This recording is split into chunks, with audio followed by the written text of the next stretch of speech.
सुदामा से गोविंद ने कहा, सुदामा अब थोड़े सो जाओ, सुबह तुमको गुरुकुल में चलना है। कहा हाँ गोविंद हम सो जाते हैं, तुम सो जाओ ना पहले। और फिर दीपक की जो उरेजी हुई बाती थी उसको थोड़ा अंदर कर दिया और थोड़ा सा मंद आलोक में, और वो जब सोने लगे तो गोविंद जब सो गए तो सुदामा ने उस बत्ती को फिर उखेरा और थोड़े से प्रकाश में गोविंद को ही रात भर जग करके देखता। क्या पाठ याद करना। स्कूल लग गया, सब आगे आंख उसकी लाल है क्योंकि रात भर वो सोया नहीं है। गुरु जी ने कहा सुदामा पाठ सुनो। सुदामा ने पाठ तो सुनाया, लेकिन वो सुदामा की दृष्टि से सही था और स्कूल की दृष्टि से सही नहीं था। एक बात बताएं, कभी कभी कोई चीज आपके दृष्टि में सत्य है तो भी आप उसको गलत करते हैं। करेंगे क्या ऐसा हो? स्कूल में कर सकते हैं क्या? अगर आपको मालूम है ये सत्य है फिर भी आप उसको गलत रखेंगे क्या? उस पर कोई मार्क नहीं देगा, ऐसा कर सकते हैं? बोलो ना, होता है ऐसा। एक हिंदी का शिक्षक है और एक विज्ञान का शिक्षक है। ध्यान से सुनना इस बात को। एक हिंदी का शिक्षक है और एक विज्ञान का शिक्षक है। हिंदी का शिक्षक धार्मिक है, रामायण का भी पाठ करता है, लेकिन वो क्लास में आकर के क्या पढ़ाता है? विज्ञान पढ़ाता है। और उसमें एक प्रश्न पूछा गया है, उसमें एक प्रश्न पूछा गया है कि आकाश में, चंद्रमा में जो काले काले धब्बे दिखलाई पड़ते हैं ये क्यों है? वो किस चीज का शिक्षक है? ईश्वर में आस्था रखता है, हिंदी का शिक्षक है। प्रश्न विज्ञान का है और विज्ञान के अनुसार अगर आपको उत्तर देना हो तो आप क्या उत्तर देंगे? क्योंकि चंद्रमा भी एक पृथ्वी का टुकड़ा है, उसमें पहाड़ है, पेड़ है, जो भी है, उसके कारण से वो यही उत्तर वैज्ञानिक धरातल पर आप देंगे। लेकिन यही प्रश्न यदि रामचरितमानस के धरातल पर किया जाए, कभी आपने पढ़ा ये प्रश्न किया गया रामायण में? कहीं है ना? कहीं किसी को मालूम है? कहां पर है? हनुमान जी से पूछा था रामचरित में एक बार कि काला जो चंद्रमा के अंदर काले धब्बे दिखाई दे रहे हैं क्यों दे रहे हैं? तो बिल्कुल आपका उत्तर सही है, क्योंकि साधारण प्रश्न है, थोड़ा डिफिकल्ट है। ये क्या है कि लंका कांड के शुभारंभ में ही जब समुद्र को पार करके उस पार सुबेलगिरी शिखर पर पूरी सेना लेटी हुई है, उसमें राम जी लेटे हुए, बड़ा अद्भुत चित्र है। उस चित्र में आपको नहीं ले जाना चाहते। वहां पर सुग्रीव की गोद में राम जी का सिर है और चरण कमल चापत जिनाना हनुमान जी अंग दीपा। उस समय एक प्रश्न किया है, एक सस में कहो मेचक थाई, कहो काय निर्मित मति भाई। चंद्रमा में ये जो काले का, सबने अपने अपने तरीके से उत्तर दिए, लेकिन हनुमान जी ने इसका उत्तर क्या दिया? हनुमान जी ने अंत में, सुग्रीव पिटा था अपने भाई के द्वारा, तो उसने कहा कि ये राहु इसको ग्रस्ता है, उसी का दर्द का चिन्ह है इसको। जो जिसकी स्थिति थी उसने अपने अपने ढंग से अपना उत्तर दिया। लेकिन जब हनुमान जी से पूछा तो हनुमान जी ने कहा कि सच तुम्हारे प्रिय दास, ये चंद्रमा आपका प्रिय दास है और तेही मूरत तब और बसे, और आपकी मूर्ति उसकी हृदय में बसती, सोई श्यामता आभास, इसलिए सांवला सांवला खड़ा दिखलाई अलग। लेकिन यदि वो भले ही शिक्षक रामचरितमानस का हो, रामचरितमानस में निष्ठा रखता हो, लेकिन यदि विज्ञान का पेपर है और उसमें ये प्रश्न पूछा गया और वो ये लिख दे विज्ञान का स्टूडेंट कि चूंकि उसमें वो राम जी का भक्त है और राम जी उसके दिल के अंदर में रहते हैं और उसके कारण से, तो क्या उसको नंबर दिए जाएंगे? नहीं देगा। और यही बात राम भक्त हो, भले ही शिक्षक और अच्छी तरह से हिंदी का टीचर हो, रामायण को पढ़ा हुआ और निष्ठा रखता हो और वो विज्ञान को जानता हो और बहुत अच्छा वैज्ञानिक हो, और प्रश्न रामचरितमानस का पूछा जाए और वो बताने लग जाए कि उसमें पहाड़ है, कंदरा है, फलाना है, ढिकाना है और छाया है, तो इसके कारण से, तो वो उसमें गलत हो जाएगा। इसी प्रकार से प्रश्न तो उत्तर तो सही था सुदामा का, लेकिन जिस दृष्टिकोण से पढ़ाया गया था उस दृष्टिकोण से गलत था। सुदामा को यह पढ़ाया गया था ईशावास्यमिदं सर्वम यत्किंचित् जगत्याम जगत, ईश्वर का सर्वत्र निवास है। सुदामा ने उत्तर क्या दिया? कृष्णावास्यमिदं सर्वम यत्किंचित् जगत्याम जगत। रोते हुए सुदामा ने कहा, गुरु जी क्षमा करना, इस समय मुझे ईश्वर दिखाई ही नहीं पड़ता, मेरा यार जिधर देखता हूँ मेरा यार दिखता है, तो मैं जिधर भी नजर डालता हूँ गोविंद के सिवा कुछ भी नहीं। गोविंद ने कहा इसने काम कर दिया, तो उसकी ड्यूटी लगेगी लकड़ी बिनने की। अब गोविंद का नंबर आया। गोविंद से कहा कि तुम अपना पाठ सुनाओ। उनको दिया गया था समूहम सर्वभूतेषु। अब भगवान देखो, ये जो बात है ना भगवद गीता की बड़ी महत्वपूर्ण बात है। भगवान इसमें कहते हैं कि मैं समस्त प्राणियों में समान रूप से विद्यमान हूं, न कहीं कम हूं न कहीं ज्यादा। तो राक्षसों में भी वो है। भागवत में भी एक प्रश्न पूछा गया है, लेकिन टाइम नहीं में तो विवेचना दूसरी तरफ चली जाएगी। तो मतलब ये है कि भागवत में युधिष्ठिर जी ने पूछा है कि भगवान तो सभी के हैं, दैत्यों के भी हैं और देवताओं के भी। फिर कथम दैत्यान भवदीत विष्णु ये था, फिर देवताओं का पक्ष लेकर के दैत्यों को क्यों मारते हैं भगवान? ये प्रश्न पूछा है। तब प्रहलाद का चरित्र सुनाया कि ऐसा नहीं है, भगवान केवल दैत्यों को ही नहीं मारते, देवताओं का ही पक्ष नहीं लेते। कभी कभी वो दैत्य देखो, प्रहलाद दैत्य पक्ष में ही पैदा हुआ था, लेकिन भगवान ने अच्छा विभीषण भी दैत्य, तो अलग विषय है। तो मैं आपको ये बता रहा था कि भगवान यद्यपि रामचरितमानस में कहते हैं, यद्यपि ये बात सत्य है कि भगवान सब में समभाव रखते हैं, लेकिन भगवान से ज्यादा भेदभाव करने वाला कोई है ही नहीं। तुलसीदास जी लिखते हैं कि यद्यपि सम नहीं रागिन कोसु, यद्यपि सम नहीं रागिन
भेदभाव करते हैं।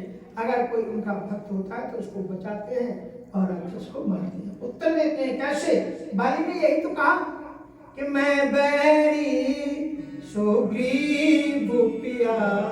क्या था हमारा लेना देना, क्या झगड़ा था, क्यों आपने ये पक्षपात किया? तो भगवान भेदभाव करते हैं।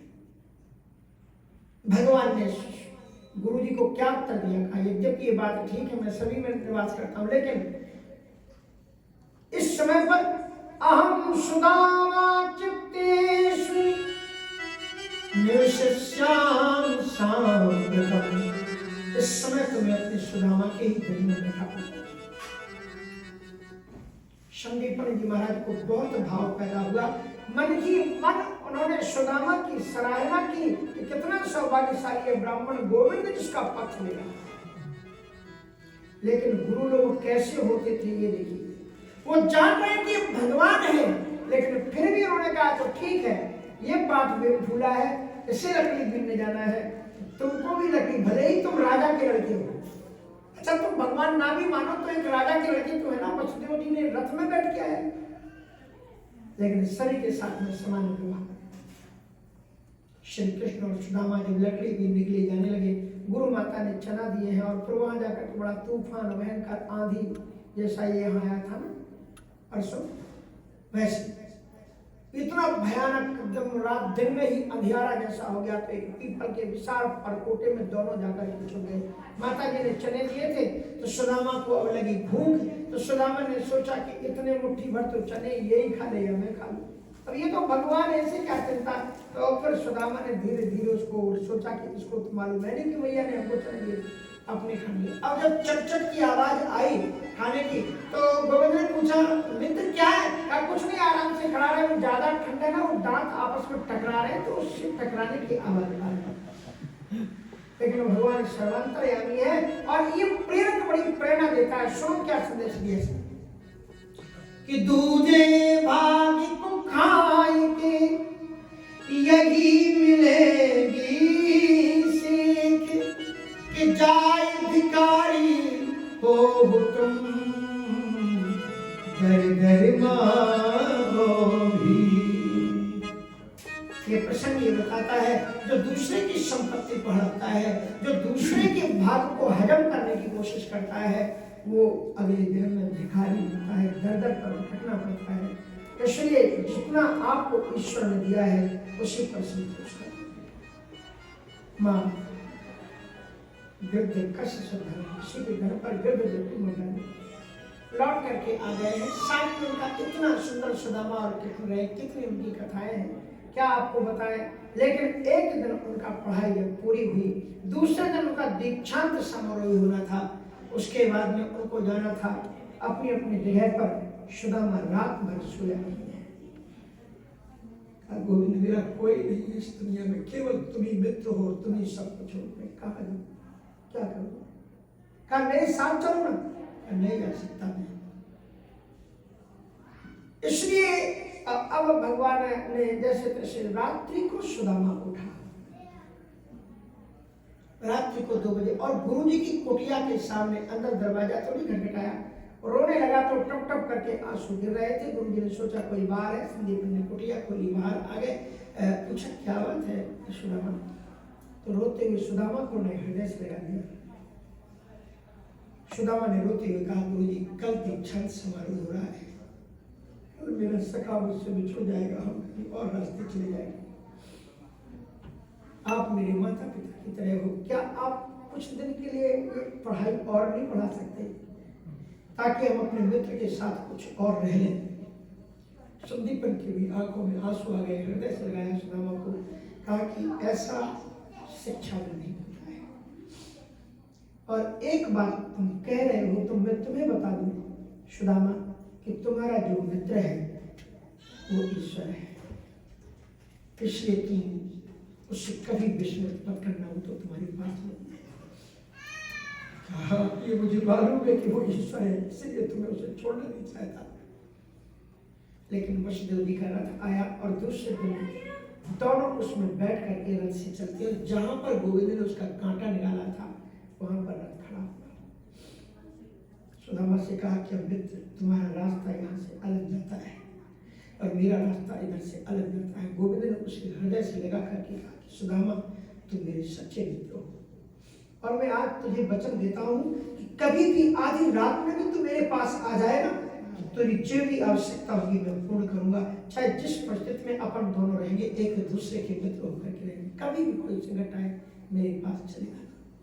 सुदामा रोते रोते कहा कि नहीं आएगा कोई संकट, वरना मैं तुझे कुछ बता नहीं आऊंगा, मैं भी ब्राह्मण हूँ। और सुदामा गोविंद को निहारते निहारते रोते रोते वहां से चला गया। जाने के बाद में उसकी मालूम है शादी कैसे हुई, गोविंद को मालूम था। तो उन्होंने क्या किया है कि राजपुरोहित मथुरा के जो थे उनकी लड़की के साथ में शादी की है। राजपुरोहित मतलब राजा की तरह होता है, उसका महल होता है राजपुरोहित का। पर वो लड़की इतनी भक्त थी कि उसने शर्त कर रखी थी कि जो मुझे सगुण ब्रह्म की सिद्धि कर देगी उसी के साथ में मैं विवाह करूंगी, अन्यथा मैं शादी नहीं करूंगी। सुदामा ने शास्त्रार्थ किया है और सुदामा शास्त्रार्थ में जीते। विवाह के रूप में श्री कृष्ण ने प्रकारांतर से वचन को प्रेरणा दी कि इसकी शादी राजकीय विधि से की जाए और जितना हो सके इसको दिया जाए। दहेज के बहाने बहुत कुछ रखा गया था, लेकिन सुदामा ने कहा कि इसका मैं घोर बुद्धि में कुछ भी नहीं होगा। ये देवी को मैंने शास्त्रार्थ में जीता है, ये मेरी सर्वस्व संपत्ति यही है, अब मुझे कुछ नहीं चाहिए। और केवल उसने दहेज के रूप में केवल एक बछड़ा लिया है और कुछ नहीं लिया अपने ससुराल से। और फिर उसके बाद में इतनी सुशीला का, देखो दोनों के नाम में सु है, इन शब्दों के अर्थों पर भी जरा ध्यान किया करो। सुदामा में क्या है, इसमें भी सु है, और सुशीला जो उसकी पत्नी उसमें भी सु है। सुमनी होता है सुंदर, दामवनी रस्सी, और जिसने सुंदर प्रेम की रस्सी से भावमयी रस्सी में गोविंद को बांध लिया हो उसी का नाम सुदामा है। और शील मानी होता है चरित्र, जो अपने व्यवहार से, जो अपने शील से, जो अपने चरित्र से दुनिया के दिल को जीत ले, उसका नाम सुशीला है। स्त्री का धर्म हमारी सनातन संस्कृति में बहुत ऊंचा है। पत्नी का अर्थ है पतना त्रायते सा पत्नी, जो अपने पति को कदम कदम पर पतित होने से बचाए, उसका नाम पत्नी है। और पति का अर्थ होता है पाति सा पति, जो अपनी पत्नी की मान मर्यादाओं के लिए खुद भी अपने आप को न्यौछावर कर दे, लेकिन अपनी पत्नी की किसी भी समाज में कहीं भी प्रतिष्ठा को न झुकने दे, उसका नाम पति है। भारतवर्ष की प्राचीन परंपराएं होती थी कि बेटी विवाह करके अपने पति के पास में जब आ जाती थी ना, तो उसके बाद में पति के घर को ही अपना मानती थी। कितनी कितनी यातनाएं भी उनको मिलती थी, तो भी वो अपने उस घर में रहती थी। मेरा मतलब ये नहीं कि आपकी यातनाओं को बर्दाश्त करो, पर मैं अपनी प्राचीन संस्कृति को मैं बता रहा हूँ केवल कि जो था, तो उसमें ये होता था कि मेरा प्रियतम है। और एक बार रामचरितमानस में आप पढ़ना कि सती जी के सामने जब उनके पिता ने उनके पति का अपमान किया, तो सती जी ने स्पष्ट कह दिया कि मैं एक बार अपने माता पिता का तो अपमान बर्दाश्त कर सकती हूँ, लेकिन अपने पति का अपमान बर्दाश्त नहीं कर सकती। पिताजी, मेरा पति इतना महान है कि मैंने उसके दिल को दुखाया, हृदयों का अपमान किया, उसने मुझसे बताया कि नहीं। आज मेरा दुर्भाग्य देखो, माँ बाप की यहाँ मुझे सुख की चैन मिलनी चाहिए, यहाँ मैं रो रही हूँ क्योंकि आपके विवाह से तजो देह तुरंत ही हेतु। इसलिए सती जी ने शरीर का त्याग किया पिता की घर। ये है पति पत्नी का संबंध। सुशीला ने कितने भी दुख आए अपने घर के अंदर काटे हैं, अपने पिताजी को सूचना नहीं दी है, पर्दे के अंदर नहीं है।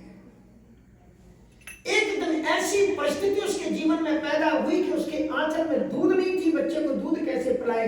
मरणासन्न बच्चा अंतिम सांस ले रहा था। रात्रि को उठी, बच्चे को उठा करके ठाकुर जी का मंदिर घर में एक जरूर रखा करो, ताकि सुख दुख आए तो कम से कम घर के अंदर ठाकुर जी के सामने जाओ। तो वह बच्चे को रख दिया। रोते हुए सुशीला ने कहा कि हे नारायण, मेरे पति धर्मात्मा है, कभी भी अपधर्म का कोई एक पैसा मेरे घर में नहीं आया। और यदि धर्मशील परायण आदमी के जीवन में इतने दुख हो, उसके पुत्र का अगर निधन हो गया तो वे कैसे रोएंगे, मैं देख नहीं सकूंगी। इसलिए आप धर्म की रक्षा करो। इतना सुनकर कि गोविंद रात्रि में अपने द्वारिका में सोए हुए थे, उठ करके बैठ गए, रोने लगे। रुक्मिणी जी भी उठ गई, रोते हुए गोविंद के पीतांबर से आंसू पहुंचे। क्यों रो रहे हो? कहा मेरा मित्र बड़ा दुखी है, मित्र की पत्नी रो रही है।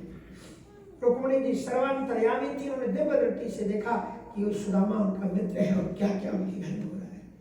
रुक्मिणी जी ने खूब गोविंद को डांटा, कहा तुम कैसे भगवान, मैं लक्ष्मी हूँ, तुम्हारी पत्नी हूँ, और यदि तुम्हारा मित्र इतना दुखी हो तो तुम्हारी भक्ति कोई क्यों करेगा? क्या फायदा तुम्हारी भक्ति करने?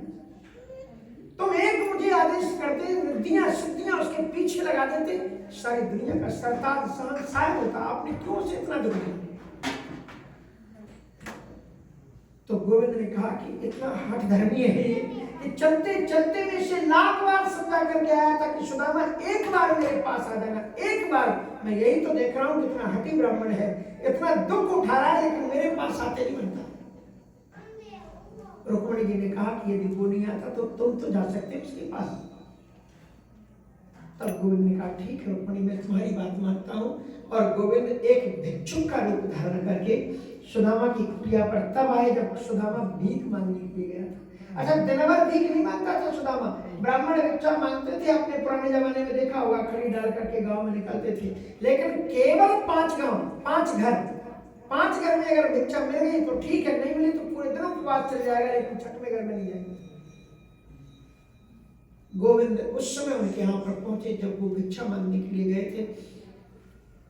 दरवाजे पर आवाज लगाई, भगवती भिक्षाम देहि, भगवती भिक्षाम देहि, भगवती भिक्षाम देहि। प्राचीन काल का एक जमाना याद आता है। हम गांव में जन्मे हैं, गांव में मांगने वाले आते थे और कुछ बजाते हुए या गाते हुए या स्वरूप बना करके आते थे। मेरी माँ ने एक कनस्तर भर करके अनाज से रख रखा था, पैसे ऐसे तो होते नहीं थे। मैं था और मेरी बहन थी, मुझसे छोटी थी, और माँ ने सिखा रखा था कि जब भी कोई बाहर से आवाज आए तो उसको डाल करके आना।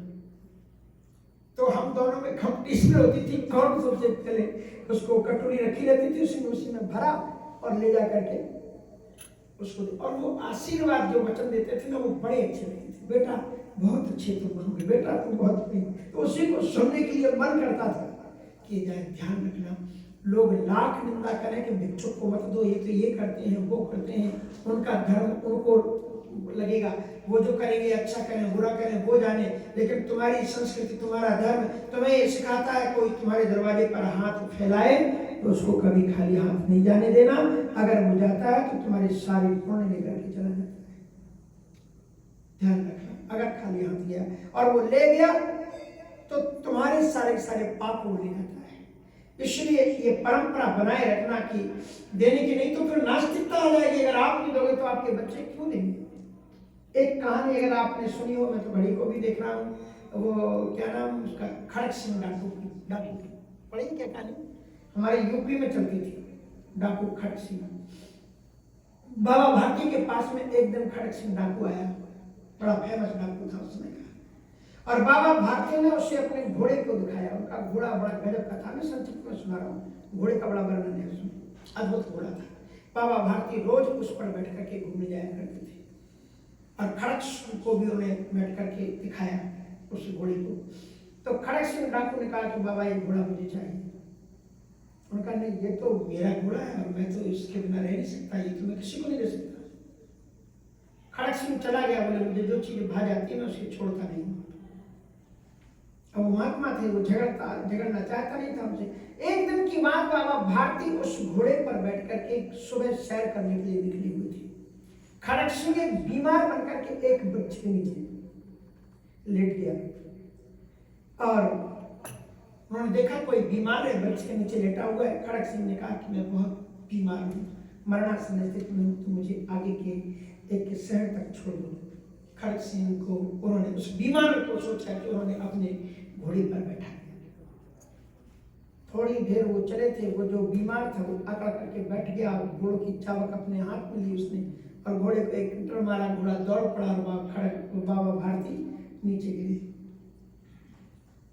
और नीचे गिरे, वो लौट करके आए, बेचारों को थोड़ी निराशा तो हुई, लेकिन उन्होंने कहा कि खड़क सिंह मैं तुझे पहचान लिया, एक बात सुनता जा, ये आइंदा कभी मत करना, ये जो व्यवहार तुमने मेरे साथ में किया है ऐसा मत करना, नहीं तो लोग भिखारियों पर कभी विश्वास नहीं करेंगे, किसी को कुछ देंगे नहीं। ये बात खड़क सिंह के दिमाग पर खटकती रही, रात भर सो नहीं पाया, और सुबह के पहले वो उस घोड़े को ला करके उनके अस्ताबल में बांध दिया। इस कहानी का नाम था, हमें क्लास में पढ़ाई जाती थी, हार की जीत।